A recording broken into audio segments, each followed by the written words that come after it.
দীর্ঘ ৩ বছর মাটি খুঁড়ে সুরং করে রাসূল সাল্লাল্লাহু আলাইহি ওয়াসাল্লামের কবর পর্যন্ত পৌঁছে গিয়েছিল দুজন ইয়াহুদি এবং আল্লাহর রাসূলের লাশ চুরি করার পূর্বে রাসূল সাল্লাল্লাহু আলাইহি ওয়াসাল্লাম তৎকালীন রাজাকে স্বপ্নে এসে বললেন, হে নুরুদ্দিন, আমাকে দুজন লাল চক্ষু বিশিষ্ট ব্যক্তি বিরক্ত করছে, এদের হাত থেকে আমাকে রক্ষা করো।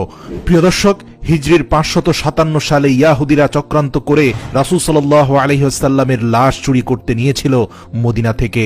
অতঃপর অলৌকিকভাবে তারা কিভাবে ধরা খেয়েছিল এবং তাদের কি পরিণতি হয়েছিল বিস্তারিত জানতে ভিডিওটি শেষ পর্যন্ত দেখুন। ৫৫৭ হিজরিতে তৎকালীন সুলতান নুরুদ্দিন জঙ্গি রহমতুল্লাহ আলাইহি তাহাজ্জুদ নামাজ পড়ে নামাজের বিছানায় ঘুমিয়ে পড়েছিলেন। এমত অবস্থায় হঠাৎ তিনি স্বপ্ন দেখলেন রাসূল সাল্লাল্লাহু আলাইহি ওয়াসাল্লাম তার ঘরে উপস্থিত এবং আল্লাহর রাসূল কোনো ভূমিকা ছাড়াই দুইজন নীল চক্ষু বিশিষ্ট লোকের দিকে ইঙ্গিত করে বললেন, ইয়া নুরুদ্দিন, এরা আমাকে বিরক্ত করছে, এই দুজনের থেকে আমাকে মুক্ত করো। এই ভয়াবহ স্বপ্ন দেখে নুরুদ্দিন জঙ্গি রহমতুল্লাহ আলাই অত্যন্ত ভীত সন্ত্রস্ত হয়ে ঘুম থেকে জাগ্রত হলেন এবং কিংকর্তব্য বিমূঢ় হয়ে গেলেন। ভাবলেন এটি হয়তো কোনো দুঃস্বপ্ন। তাৎক্ষণিক তার মাথায় বিভিন্ন প্রকার চিন্তা ঘুরপাক খেতে লাগলো। তিনি ভাবলেন, আল্লাহর রাসূল সাল্লাল্লাহু আলাইহি ওয়াসাল্লাম তো এখন কবরের জীবনে, তার সাথে অভিশপ্ত ইয়াহুদিরা এমন কি ষড়যন্ত্র করতে পারে? অতঃপর একই স্বপ্ন তিনি বেশ কয়েকবার দেখলেন। কাল বিলম্ব না করে ১৬,০০০ অশ্বারোহী সৈন্য নিয়ে তিনি মদিনার দিকে রওনা দিলেন।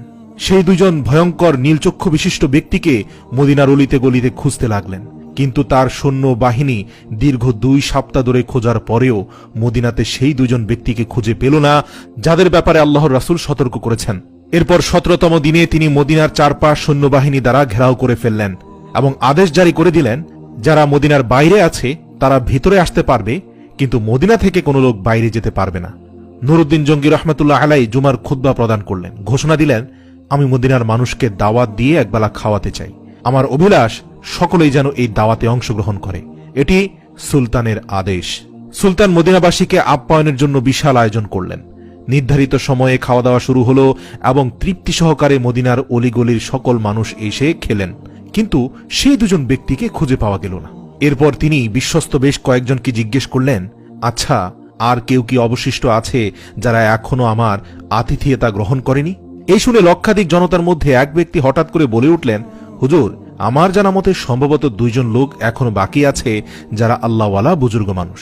লোকটির বক্তব্য শুনে তিনি কাল বিলম্ব না করে কয়েকজন লোক সহকারে ওই ২ জন লোকের আবাসস্থলে পৌঁছে গেলেন এবং নুরুদ্দিন জঙ্গি রহমতুল্লাহ আলাই ওই ২ জন লোককে দেখে প্রচন্ড চমকে উঠলেন, কারণ এরাই তো সেই ২ জন ব্যক্তি যাদেরকে স্বপ্নে দেখানো হয়েছিল। তিনি জিজ্ঞাসা করলেন, কে তোমরা, কোথা থেকে